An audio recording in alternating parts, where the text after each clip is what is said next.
pendapat para ulama yang mengakui kehebatan Gus Baha. Seorang ulama yang dikenal ahli fikih dan tafsir Al-Quran, Gus Baha merupakan satu-satunya ulama yang memiliki latar belakang pendidikan non-formal serta non-gelar dalam jajaran Dewan Tafsir Nasional. Ini Rembang, Pak Bupati, ini kita bersyukur ini. Di Rembang itu ada manusia Quran yang tidak banyak dikenal orang.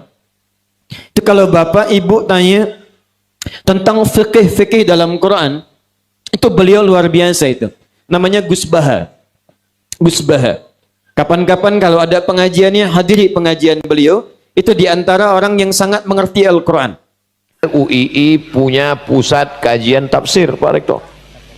Akan didirikan. Ini dengan ahli-ahli pakar-pakar. Ustaz Somad, kami punya kajian ahli tafsir terdiri dari pakar-pakar, dari pakar aspek bahasanya, pakar sejarahnya. Tadi disebut ada Gus Baha, pengetahuan beliau hafal Al-Quran, lalu kemudian mengerti tafsir, pakar, diberikan Allah pula ilham. Banyak hal-hal yang baru kita dengar dari kajian-kajian beliau. Rupanya beliau termasuk mustasyar, penasehat, bahkan salah satu dari pendiri pusat kajian tafsir. Ini baik sekali. Oleh sebab itu saya tuh selalu terkagum-kagum dengan Gus Baha.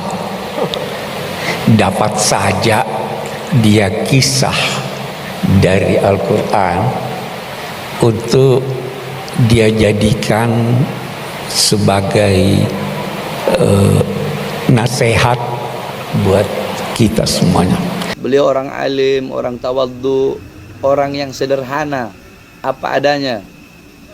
Beliau seorang tafkir, seorang pemikir, ilmunya luas, yakni Masya Allah, ilmunya luas, nggak sombong, rendah hati, dan yang paling anak suka, pakaiannya sederhana, pakaiannya apa adanya, yakni beliau menjadi diri beliau sendiri. Ilmunya luas, orangnya luar biasa, tafkir, seorang pemikir, apalagi dalam mengistinbatkan hukum. Karena pernah beberapa kali melihat, Masya Allah, luar biasa. Kenapa sih kita kalau nyari ilmu guru agama juga nggak begitu?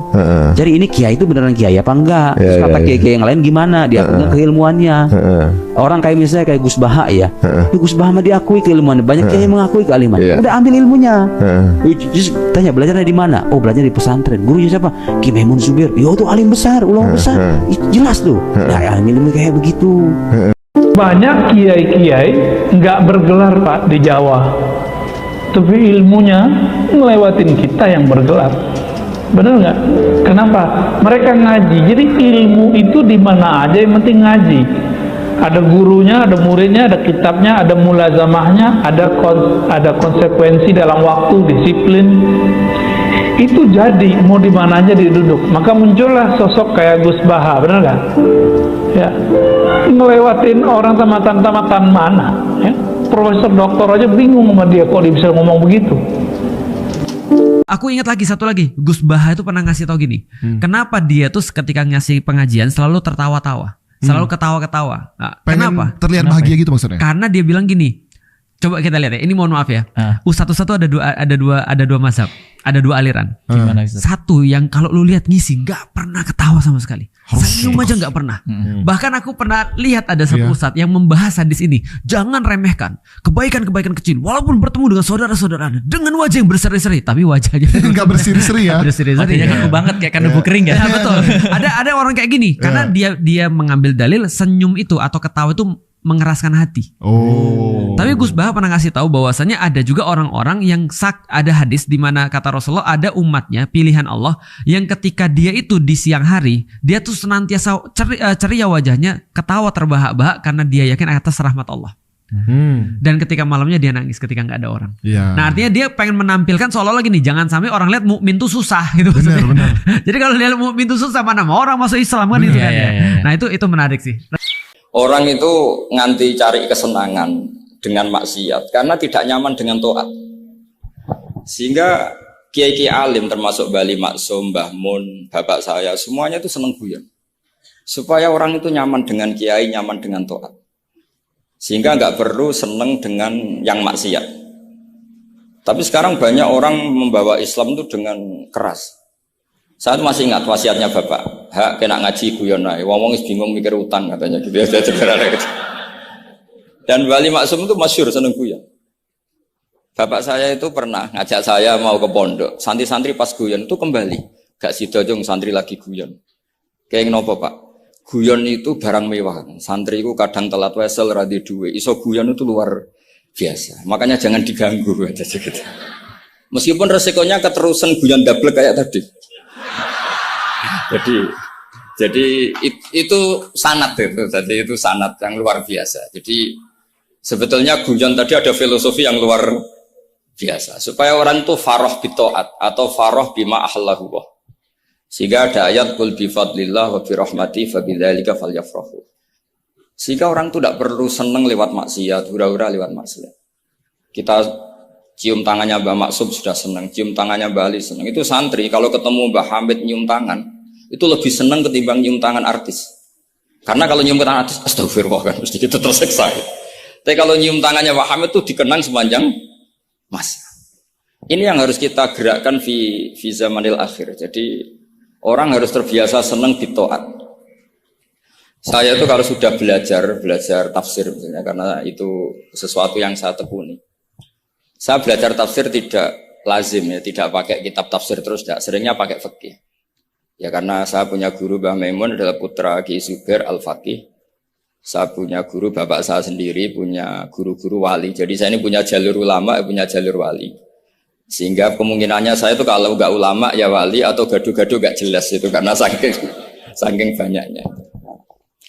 Dalam ilmu yang diajarkan Mbah Mun, diajarkan tentu beliau punya sanad ke Said Alawi sampai Rasulullah atau lewat Mbah Karim, Mbah Hashim juga sampai Rasulullah. Yang jelas gak lewat duta besar karena ini mengkotek itu. Itu bahaya kalau sanad lewat apa? Duta besar. Sanadnya begini. Ada riwayat yang ditulis kitab Ihya, juga ditulis kitab Khilyatil Aulia. Itu memang yang menopang perilaku duta besar tadi. Inna min khiyari umati kauman yadhakuna jahron min saati rahmatillah. Itu dalam kitab Khilyatul Aulia redaksinya malah inna min khiyari umati fi ma nabba'ani al-mala'ul a'la. Kauman yadhakuna jahron min saati rahmatillah. Jadi termasuk umat-umatku yang pilihan adalah itu komunitas kaum yang kalau guyu itu buan terbanter itu. Sehingga saya khawatir duta besar tadi ngakak-ngakak gitu apa bagian dari kewaliannya ya gitu. Karena disebut khiyarul ummah, umat-umat apa? Pilihan. Meskipun kayaknya enggak juga, tapi ini cerita saja kan. Jadi inna min khiyari ummati fi man nabba'ani al-malul a'la qauman yadhakuna jahran min saati rahmatillah. Lalu saya mikir, kenapa itu jadi khiyarul ummah? Bali itu masyhur seneng guyon. Mbah Mun ya masyhur seneng guyon. Bapak saya seneng guyon. Saya dulu itu iskal, ada kaji gitu, terkenal agak punya will gitu. Ya agak maksiat gak ceritanya. Ini agak katut juta besar tadi, makanya saya ngomong perempuan. Kaji itu agak ada gosip suka will. Ketika Mbah Mun ketemu bapak saya itu bilang begini, "Lho Nur, bapak saya namanya Rosalim. Apa iku ayu kok nganti kajiku senang?" "Lho ayu, Mbah." Bahasane tentang ayu. Saya dulu iskal kenapa Kiai bakas wong ayu gitu. Tapi setelah saya tambah alim, tambah tahu itu. Sama harus ikrar memang tambah alim, paham itu artinya tambah alim. Akhirnya Mbah Mun cerita gini. Nah aku kefikian malah jadi qadzaf. Jadi qadzaf misalnya gini, Anda terlalu Islam serius, pasti komentarnya gini. Kaji kok demenan. Kaji kok katut wedoan. Serius tapi akhirnya menabrak satu aturan yang dilarang Allah SWT. Itu kalau kamu menuduh zina jadi qadzaf, kalau kamu bilang kaji kok katut wedok jadi suudzon. Maka bahasan yang netral adalah lho ayu kok nganti katut. Ayu Mbah, iya ya wajar wong mesti katut wong ayu gitu. Itu filosofi. Jadi di balik guyon itu ada trik untuk menghindari ke fikih atau ke ketentuan fikih yang salah.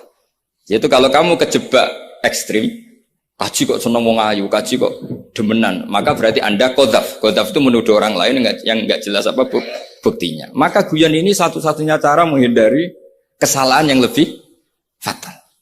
Sehingga di sini dibutuhkan kemampuan seni mengelola agama supaya agama ini tetap ceria. Saya berkali-kali cerita kalau ngaji, Imam Syafi'i itu kalau ditanya, diberitahu orang yang nyium tangan jenengan, yang di depan jenengan itu hormat, itu di luar ngerasani jenengan, bully jenengan. Jawabnya Imam Syafi'i itu tertawa-tawa. Baguslah, berarti saya wibawa, di depan saya buktinya tidak berani. Gitu. Jadi enteng saja. Dijawab enteng saja. Baguslah, berarti saya wibawa. Nyatanya di depan saya tidak berani. Tapi banyak orang membenci jenengan karena fikih jenengan. Jawabnya Imam Syafi'i seneng lagi. Baguslah. Nah, nggak seneng saya pasti nggak pernah ngutang saya. Coba kalau kamu seneng juta besar itu pasti minta tolong. Mau masuk apa saja lah. Tapi kalau benci Pak Duta besar pasti malu kan minta tolong. Untung mana kamu dibenci orang sama disenangi orang. Karena kalau dibenci orang yang benci itu pasti tidak utang kamu, tidak ngerepoti kamu, tidak senang. Jadi Imam Syafi'i itu ngadepi dunia itu enteng saja. Diberitahu itu orang itu nggak suka kamu gini-gini. Ya bagus lah. Sehingga beliau ngendikan terkenal sekali. Waman asa'a ilaika faqad atlaqaka. Orang yang berbuat buruk sama kamu berarti membebaskan kamu. Karena orang ini pasti nggak akan ngerepoti kamu. Jadi ulama-ulama dulu ciri khasnya adalah ar-ridho anillah. Melihat apa saja itu sudah ridho. Dan ridho itu ekspresi paling gampang ya ceria, seneng.